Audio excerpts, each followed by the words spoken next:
Hello and welcome to a Monday night special with Byline Times with me, Hardeep Matharu.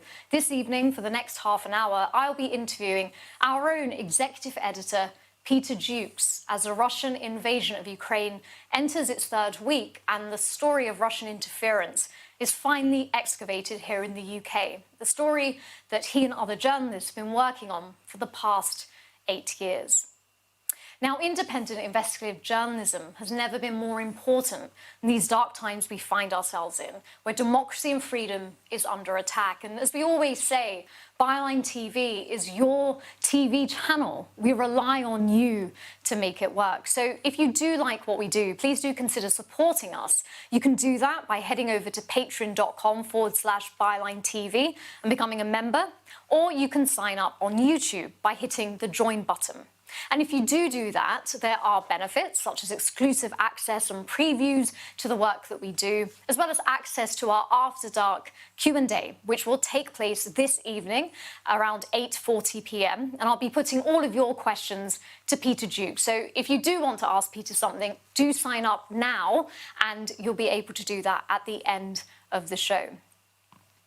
This weekend, our Byline TV team visited the Ukrainian church in London, where Boris Johnson gave a speech. Now, despite the protestations of the government that their scheme is expanding to enable more Ukrainian refugees to come to Britain much more quickly, the reality on the ground remains a different situation.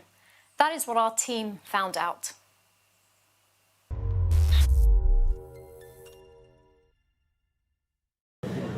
It's unbearable. We feel helpless. I would like to bring my parents over here, but they won't be able to come. But I just pray that they will be safe. Yes, they could do more. I think they could do more. We could do more. The government are saying that it's quite easy for Ukrainians to get into the UK. Do you think that's the case at all, or do you think it's not the case? I think it's not the case. No. No, it's not that easy. It was not easy, and still now only they approve their only family members. I have my family in Ukraine. It's my mother, my father, and my grandparents as well. It's a terrible time. To be honest, it's very hard for me to speak.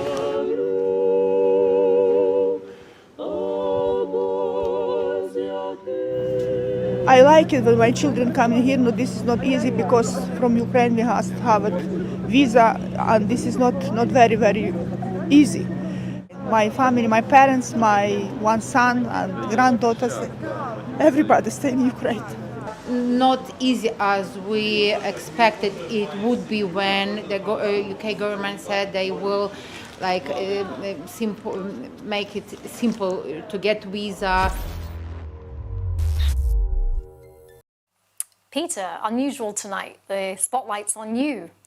But I think it's a good thing to do because, as we said, yourself and a few other journalists in Britain have been working on the story of Russia and how it has tried to infiltrate and influence the world and destabilise democracy for a number of years now.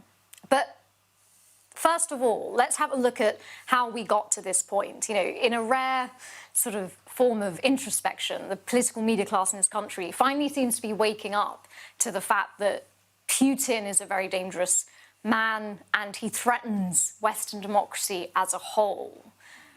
How in Britain did we get to the point where we have not only propped up, but through our actions emboldened a bloody dictator? Oh my goodness. Well, I mean, there's various versions of this story. And one is obviously invokes the political media class who should have known, certainly did know according to our investigations. But I think this relates back to what Carol Cadwallader called the first great information war. The war in Ukraine did not begin this February. It began in 2014. Which is what the Ukrainians really want the world to know. They've already been in this for a number of years. It's a long war. And they've been fighting for a number of years. I wasn't at the Maidan, but I was there soon afterwards. People died to defend the idea of democracy. And people who don't know, and I've met a lot of them, They were young, diverse, Jewish, Afghan, young people fighting against the corrupt kleptocrat installed by Putin, Viktor Yanukovych. And he, having promised and lured the voters going to join the EU, suddenly last minute said, no, we're going to join a Eurasian Union with Putin. And everybody in Ukraine knew what that meant. The tyranny of mafiosi and big money, and they took to the streets. They fought for months in the cold to defend the Maidan, the central square. They were shot, they were beaten up, and they were shot at. And I met these people, and I knew what was going on here. This is a classic. It's not a CIA-inspired revolution. CIA, America, Europe was completely taken aback by this. It was a people's revolution of people fighting tyranny. But that's not what you heard at home. When I came back, I tried to talk about Ukraine, talked to quite well-known commentators from left and right. I don't want to name them. Oh, but it's neo-Nazis there. It's Bandera, Stefan Bandera, a famous nationalist. So that propaganda tool that Vladimir Putin is advancing now was being advanced even back then? Completely. Completely. And I could not believe the mismatch between what I was hearing from the intelligentsia in the UK, journalists and reporters, and what I'd seen. It was a complete mismatch. Let's be clear. The guy who started the Maidan Revolution was an Afghan refugee who said, let's go down and protest this on Facebook. And then people went down. They were beaten up. Their parents came out and the doctors came out. Let's be clear. Both the Prime Minister and the President have Jewish origin. The idea that Ukraine, and I still hear it today, and from some well-known left-wing commentators, is dominated by neo-Nazis, was never proved. There was a nationalist element. It got 2.5% of the vote, declining to 2% in the last 2 elections. That was Putin's line. That's why he's invading. That worked in the UK. And the Maidan Revolution was then followed by the annexation of Crimea and Donbass in eastern Ukraine. And again, at the time, I mean, it was sort of known in this country and others that this was happening. But even Boris Johnson himself intimated that this was the fault of the EU and NATO advancing its territory. I mean, why do you think, even back then, I mean, let's be clear, Putin was invading a part of Ukraine then. Still nothing. Invading that. So the rule of post-war settlement since 1945 is you do not redraw boundaries in Europe by force, because that led to 2 world wars. And we had the issue of a breakup of countries. Czechoslovakia, the Czech Republic and Slovakia happened peacefully. The reuniting of Germany happened peacefully. The breakup of Yugoslavia, a single entity broke up into 4 or 5 republics, happened very violently. But Putin, by annexing the Crimea at gunpoint, the deputies voted at gunpoint to secede. It wasn't a free and fair election, because the Russians had invaded with their special Spetsnaz forces, and then the invasion of Donbass was the biggest attempt to redraw the map of Europe since 1945. And people did nothing about it. I agree. It's not just, it's Aaron Banks said, well, Crimea belongs to Russia. Well, in the same token, Gdansk belongs to Germany. It used to be Danzig. Dublin belongs to the UK. Just asinine arguments which were not challenged. Meanwhile, a lot of lies. Famously, Bellingcat, an organisation I know, which is smeared as a government institution. It's not. It's open source journalists. I know them. They realised it was a Russian ground-to-air missile which shot down a Malaysian flight, MH17, killing nearly 300 people. But that was dismissed as conspiracy theory. It was. And so in the time that we've seen between the annexation of Crimea and the invasion of the Donbass, and to the point we're at now, which is full-scale invasion of Ukraine, there are a number of alarm bells that should have been ringing along the way. So not only were the shooting down of MH17, in which nearly 300 people were killed, on our own soil, we had the murder of Alexander Litvinenko. We had the Skripal poisonings, which led to the death of Dawn Sturgis. Even before that, we had Putin's actions in Georgia and Moldova. And then, of course, we had the Mueller report and all of the factors around the 2016 US presidential election, and evidence that strongly suggests that interference in the EU referendum of 2016 was worthy of investigation in a way that nobody in the UK establishment wanted to do. So if all these alarm bells were taking place, why have we ended up with a full-scale invasion and London, our capital city, being deemed Londongrad, and the world thinking that we are happy to hide Putin and his oligarchs' riches? Well, there's a simple answer to that. Hardeep and people are drawing analogies to the 30s, because there are analogies to the 30s, 1930s and the changing of borders. This was appeasement of Vladimir Putin, a quite clear-cut appeasement. Which intentional appeasement? Sometimes suborned, sometimes fear. I mean, as I said, Aaron Banks, the founder, biggest political donor ever to the British political party, 8 million to leave EU, said exactly the same as Boris Johnson. Crimea belongs to Russia. So there's an ideological affinity with the strong man in the Kremlin rewriting the New World Order. There's also a lot of money involved. Some of the richest oligarchs in London are Russian, not all of them. You know, there's nothing. So they own footballs. You know, they football teams. They sponsor libraries and museums. They sponsor societies. They fund dozens of Tory MPs. So there was a confluence of money and ideology and ego. And this is MICE, by the way. The classic way, it's called MICE, it's the M-I-C-E acronym. And it's a spy technique. How do you suborn somebody to become your agent? It's money, what's the I? I forget it. Ideology, compromise, and ego. And all four played a part in this subornment.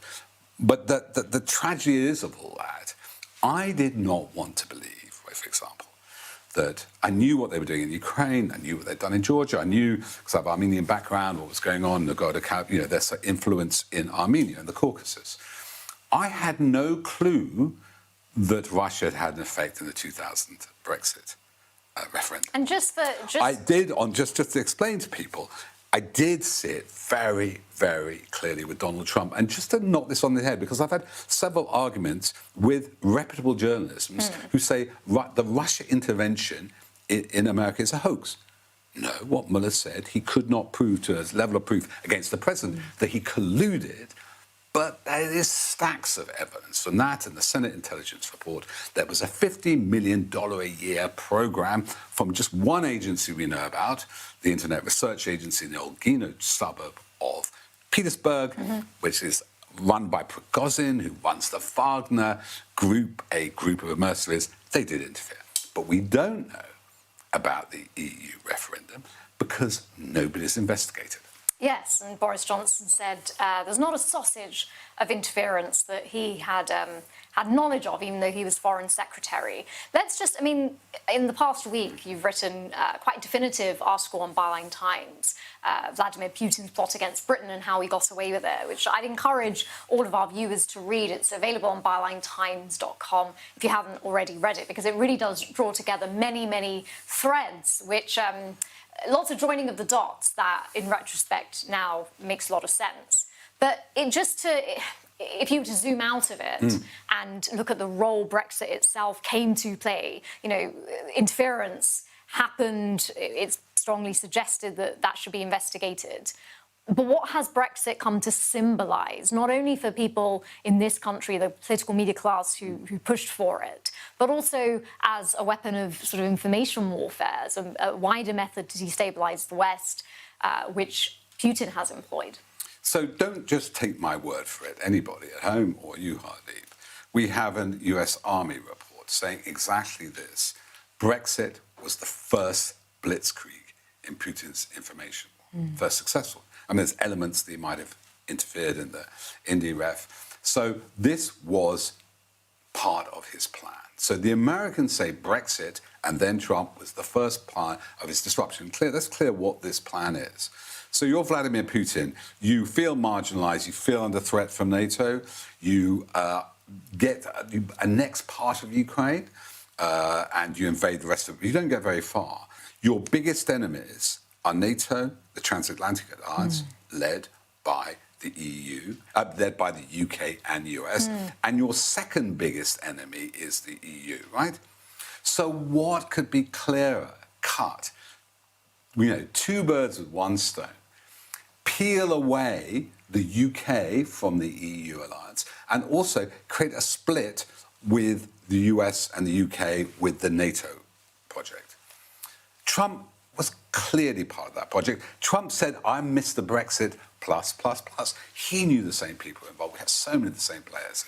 And that was strategic genius as a part of information warfare. If you can create hybrid warfare, if you can, the fifth battle space, if you can change people's thinkings, you can change to alternative measures, the political context in which military operations can happen, Trump and Brexit was a brilliant strategic move. Could any of it have happened without Boris Johnson? I.e., the Russians had to, identify somebody who could be the figurehead, who may be open to living recklessly and liking money and being someone who would be open to invitation and parties and sort of also be open to billing himself as some sort of revolutionary leader of a new cause. The question is, if Boris Johnson hadn't been on the scene, would any of this have played out in the way it has? Well, as I outlined in the article, there were two strands to the two spies in the Russian embassy under Alexander Yakovenko, who arrives in 2011, just as Putin's turning up the ratchet, he's returning as president, they're going to repress Pussy Riot, they're going to repress the thing. And so he basically said, one spy to target the Conservatives, another one, UKIP, right? And they're fairly successful. So we know that Aaron Banks and Andy Wigmore, the great funders and leaders of the Leave EU, UKIP, go to the Russian embassy, discuss gold and diamond deals, they share messaging, talk about FBI files, and we know Farage is on RT. Yes, I mean, they are penetrating the Conservative Party for 5 years until they get closed down in 2015. Now, was Boris Johnson the ideal candidate for them? Was Donald Trump? We don't know. There's a lot of evidence from 2012, people like Guido Fawkes registering Boris 2020. That was the next candidate. But we do know that Boris Johnson's associates tell us themselves that it was a group of East European businessmen who convinced Boris Johnson, this is Alexander Temerko, a close friend, to go for Brexit. We also know that Alexander Lebedev was at that dinner when he decided to go for Brexit in 2016. Alexander Lebedev being the father of Evgeny Lebedev. No, sorry. Evgeny Lebedev was there. He's the son of a KGB of Alexander. KGB. And we know, thanks to revelations John Sweeney did on Byline Times, backed up with some excellent new information from Tortoise, Paul Cavarinia Galicia, and from the Sunday Times, that Boris was told from meeting after the Skripal attack, his foreign secretary, right, there's been an attack on British soil, a nerve agent has been used. He flies unattended to a party in Perugia, the Palazzo Terranova, which belongs to the Lebedevs, to meet Alexander Lebedev, the father, and then discusses providing without his security detail, a back channel to Putin. So you have somebody who was an ideal candidate. I'm not saying he is an agent. He's certainly an asset, given that background, his great Russian connections with Lebedev's going back to Mayor of London. And we do know something else.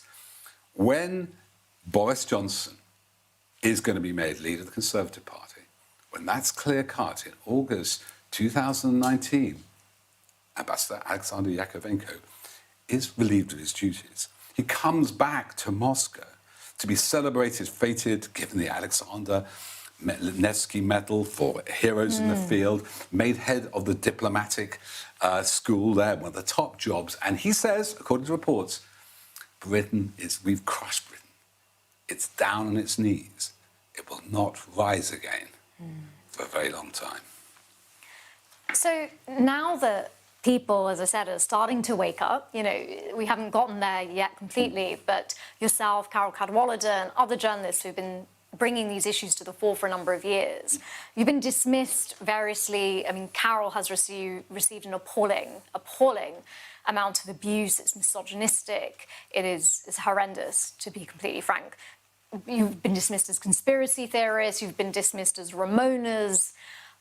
How do you feel now that people are saying, wow, you know, those guys were they got it right. Now they're being vindicated. Do you can't speak on behalf of the other journalists, but do you feel vindication? Do you feel a deep sense of sorrow that none of this was listened to earlier? I mean, Carol has been in the frame, and it's interesting, you know, there's people saying, loser, Pulitzer, Orwell Prize, take away from the Pulitzer. It's all about the Russian stuff. She did the Cambridge Analytica stuff. I knew about it. I knew Chris Wiley. But it's the Russian stuff. We first start working together November 2019 when I get an email that a supposed Russian agent named in the Mueller report is meeting Boris Johnson for lunch, for dinner.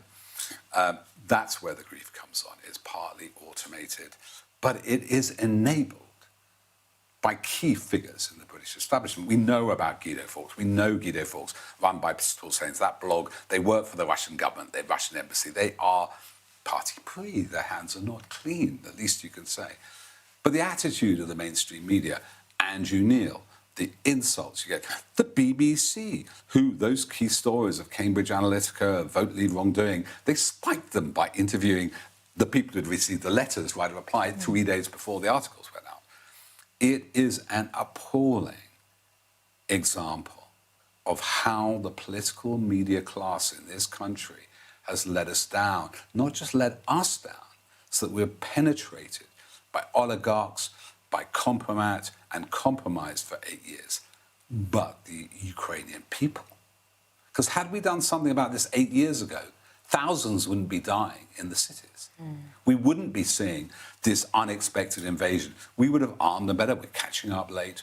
We would have realized this was already war in 2014. So the shame, anything I feel, the ridicule, the harassments, the legal threats, they minimize compared with the maternity hospital shelled by Russian tanks, by missiles raining down on suburbs of Kiev. That's the crime. And Cal and I can recover, and we are recovering, and that's good people are listening to this story. But we could have saved more Ukrainian lives. On last week's Friday night with Byline Times, we showed a very brief clip of a lady who we only knew at the time was a journalist and a social media manager who our producer, Kaylin Robertson, had interviewed at the Ukrainian-Polish border. Following the show, we released the clip and I tweeted that this lady had changed a part of me when I first heard her words. It's a very poignant voice demonstrating the effects of not just geographical displacement of refugees, but the displacement of the sense of self that goes on. And her story seems to have touched so many people. The Byline TV team received a number of requests from people who wanted to give her a room in their homes here in Britain. And we didn't know who she was because, understandably, after the interview that she conducted with Kaylin, she was too emotional and she didn't want to give her details. But as the film had more than 1 million views, we were confident that she might eventually see it. And this weekend, we found that she had. And she had written a LinkedIn post saying that she had been the woman, the refugee, on Byline TV. And she wanted to thank everyone for the support, but also remind us all that us finding empathy and a humanitarian connection with one refugee wasn't going to solve the bombs raining down on people. This was a much wider problem. Her name is Slava.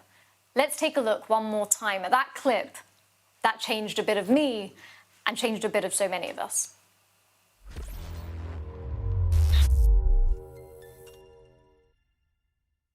When war started, I was in Kiev in my apartment. I'm renting an apartment in Kiev downtown. I really liked my life, and it was completely ruined in one day, and I had to run from Kiev. I had, coffee in the morning in a pretty coffee house. I have my great friends who are all working in creative sphere, like journalists and art directors and designers, and we had wine every Friday. That was a totally privileged life. Like, I devastated. I didn't want to leave my apartment. I have everything there in my nice downtown apartment in a hipsterish downtown of Kiev, Podil. It's like I have only one backpack with, that's the only trousers I have. I mean, I don't know how my life would continue.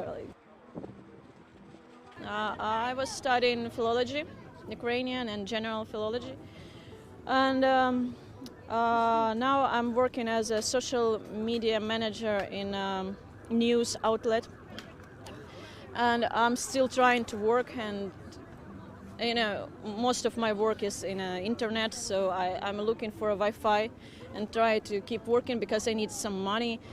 And I don't know what to do, really. 2 days ago, I was really concerned about how I should go back to Kyiv and take maybe some other stuff, but now I'm just happy to be alive. And, it's like a very different two versions of me, before and after, and I don't feel myself anymore. I mean, it's like I'm a different person. I was a journalist. I was, very proud of myself and glamorous, and now I'm a refugee.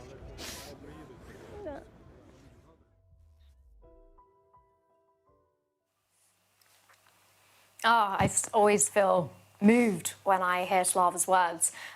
We hope to get her to come to London for this year's Byline Festival. We are having her, we've asked her to be our special guest on the first night of our event. So fingers crossed she'll be there.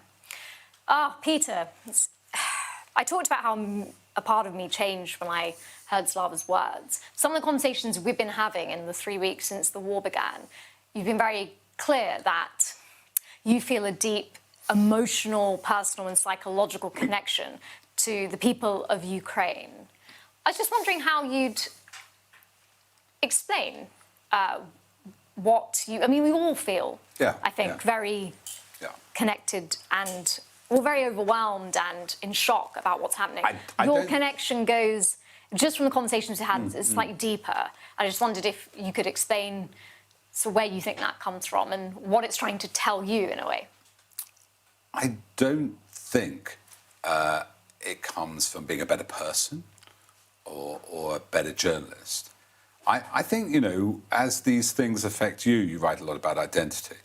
And, your parents migrated from Kenya and India to here. It touches something in my background, my mother, the whole Armenian thing. She was the daughter of an Armenian refugee. But this has happened throughout my life. I think there are some things there's a whole theory of the epigenetics of trauma. If a grandfather or grandparent has suffered a major trauma, that you're always aware of it. And so during the Bosnian War, I was completely obsessed by it. And because I felt it was coming to my door, I felt I'd be next. My mother always used to say, well, thank you, I'm not, she wasn't Jewish, she was half Armenian, but, I'd be gone, if Hitler came. And I don't know why this connection is. But it's very informative because actually Bosnia woke me up, right? Because what Slobodan Milosevic, the Serbian leader, did, he ringed cities with militia and bombed them, and bombed people basically back into the Stone Age. And he created these false statelets, and the West connived for 5 years, completely connived. And Bosnia, a country of only 4 million people, lost 250,000 people. Massacres, Srebrenica. I felt this very, very profoundly, just out of pure self-interest. I would be next, I think. I think you feel, so that it maybe comes from that. And what I'm amazed by is how different the response is now, how different it is from Syria, how different it is from the original case. The amazing outpouring of sympathy, support, material support, military support, the condemnation of Putin, the amazing standing up of the world. You never know, what was Putin up to? Did he mean that? No, you're just conspiracy theory. He didn't really mean it. Why do you think that difference exists? I mean, it's only fair to ask in terms of, is it that, a war in Europe and seeing refugees such as Slava, we can relate to them in their lives more? Why was that not there in places like Afghanistan, Iraq, Syria, which is still in war? Yeah, one explanation is an element of racism. These are white people like us. I always was told, why do you care about, Bosnia? This is 30 years ago. It's just no. It's just because Europe is the central and you don't care about Africa. No. It's because Europe is the heart of darkness. Europe is the source of 2 world wars, of 300 years of imperialism, of genocide, was bristling with nuclear weapons. It's because we are the dangerous continent that, I am scared. This is why this matters. Doesn't mean there are other deaths. And you've got to look at the scale of this. Whatever, Syria, that war, devastating. What happened in Grozny, in Chechnya, devastating. Happened, these kind of migrations over 2 to 3 years. Bosnia war was 5 years, or 3 or 4 if you count it. This has happened in 2 weeks. 2 million refugees. Kharkiv is being destroyed, Mykolaiv is being destroyed, Mariupol is being destroyed in 2 weeks. So, just because it's all wrong, right? It's all wrong. There's no moral relativism here. Aleppo was wrong. Sarajevo was wrong. We should have done more. This is just as wrong, and we have to stop it now because the stakes are so high. Yeah, it's really interesting as well what it reveals about our notions of how Putin sees Russia and how that feeds into notions of empire and fascism and identity.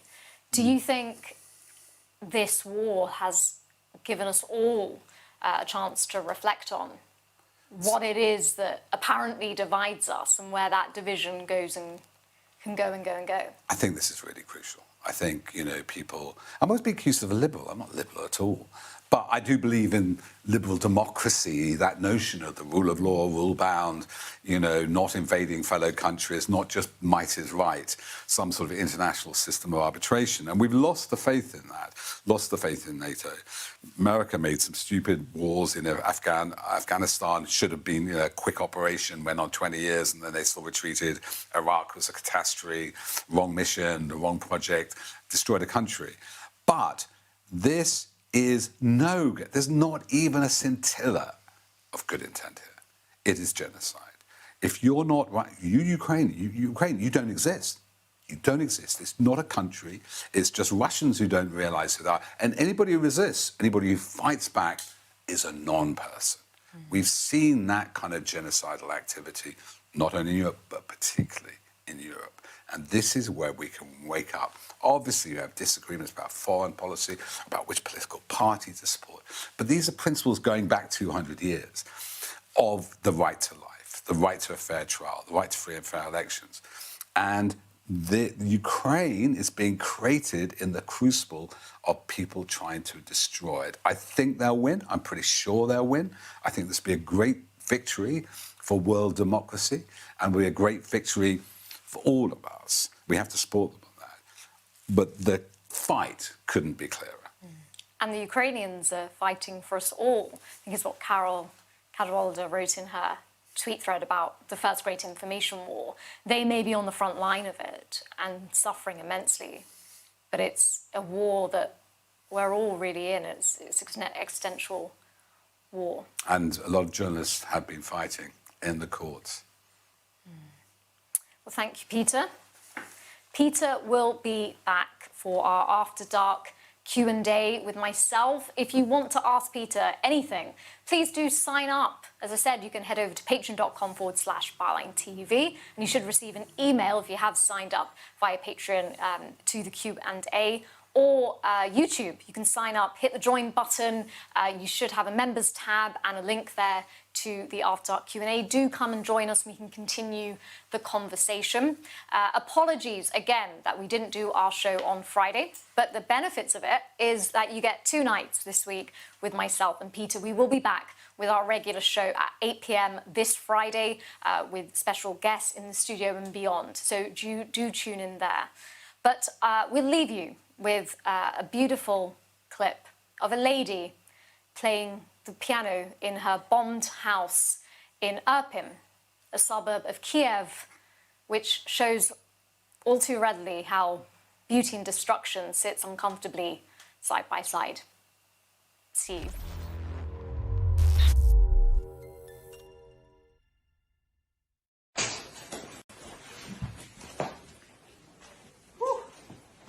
Давай.